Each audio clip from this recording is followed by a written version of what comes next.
भैया जरा कुछ राशन दे दो। अरे जाओ जाओ, हम नहीं देते ऐसे धोखेबाजों को राशन, हमें माफ करो भैया। धर्मू ये बात सुनकर बहुत दुखी होता है।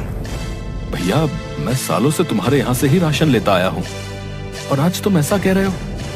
अरे सालों से हमें तुम्हारा असली चेहरा भी तो नहीं दिखा था ना भैया, दिखा होता तो कभी अपनी दुकान पर खड़ा ही नहीं होने देते हम। हाँ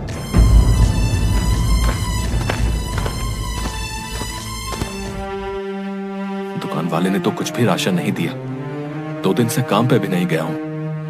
ऐसा चलता रहा तो भूखा ही मर जाऊंगा मैं। धर्मू बहुत घबरा जाता है, उसे कुछ भी नहीं समझ आता कि वो क्या करे।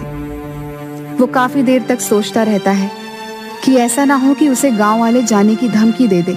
अपनी भूख शांत करने के लिए धर्मू पानी पीकर बिस्तर पर लेट जाता है। हे भगवान, ये क्या हो रहा है, अब मैं क्या करूं? दूसरी तरफ सुरेश अपने सारे काम छोड़कर बस अपनी माँ के पत्र के बारे में सोच रहा था।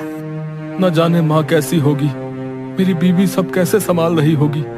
हमारे पास सब पैसे भी खत्म हो गए हैं, अब मैं क्या करूं अब? अरे तुम परेशान क्यों हो रहे हो, हम तुम्हारी मदद कर रहे हैं ना। कुछ वक्त लग सकता है पर हम तुम्हारा पत्र और पैसा ढूंढ निकालेंगे भाई। इसी तरह 2 दिन बीत गए। कोई उससे पहले की तरह बात नहीं करता था, मगर उसने अपने स्वाभिमान और सच्चाई के आगे हार नहीं मानी थी। वो हर रोज काम के लिए निकल रहा था। शीला बहन, लाओ, तुम्हें अपने बेटे को पत्र पहुंचाना होगा ना। नहीं बाबा, रहने दो, भगवान जाने पत्र पहुँचे कि नहीं। बहन तुमने भी मुझे ऐसी खरी खोटी सुना दी। अब तुम किसी गरीब का पैसा ऐसे मार के बैठोगे तो हम तुम्हारी आरती थोड़ी ना उतारेंगे। धर्मू अब तक सब कुछ चुपचाप सह रहा था, मगर शीला की ये कड़वी बातें उसके दिल पर लग गई। ठीक है बहन, मेरी ही कुछ भूल रही होगी, चलता हूँ। हाँ हाँ जाओ जाओ, तुम्हारे जैसे चोर चक्कों को यहाँ रोका भी किसने है, आए बड़े संत कहीं के। 2 दिन बीत गए और धर्मू डाकिया अपने घर से बाहर भी नहीं निकला। सरपंच हमेशा की तरह सुबह सुबह पंचायत में बैठे थे, तभी सुरेश भागा भागा वहाँ आता है।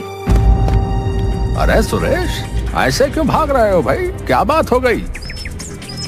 सरपंच जी, हमसे बड़ी भूल हो गई। अरे अरे जरा सांस ले लो, फिर बताओ क्या हुआ।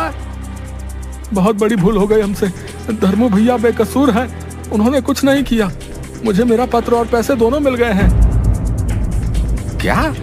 ये क्या बात कर रहे हो तुम? सरपंच के साथ साथ वहाँ मौजूद सभी गांव वाले ये सुनकर दंग रह जाते हैं।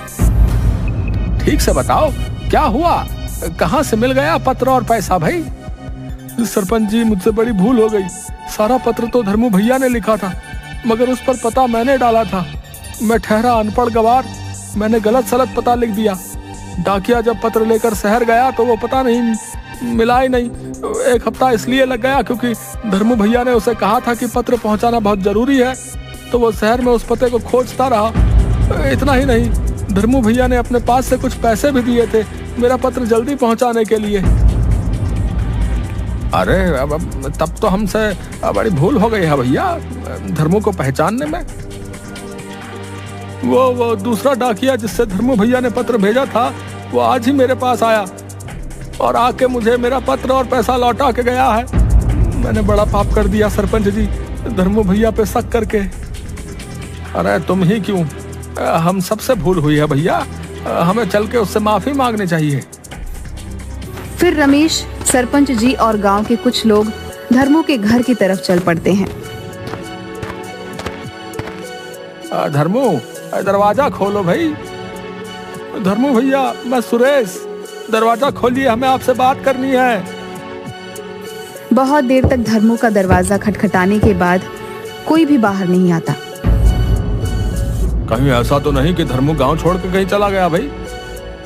अरे नहीं, दरवाजा अंदर से बंद है।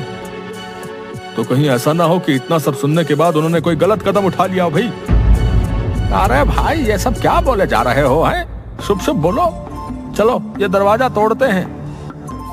गांव वाले मिलकर दरवाजा तोड़ देते हैं। अंदर की हालत देखकर सब दंग रह जाते हैं। घर में जरा सा भी उजाला नहीं था। सारे खिड़की दरवाजे बंद थे। धर्मू डाकिया अपने पलंग पर बेहोश लेटा हुआ था। उसने इतना शोर सुनकर भी धीरे से आंखें खोली।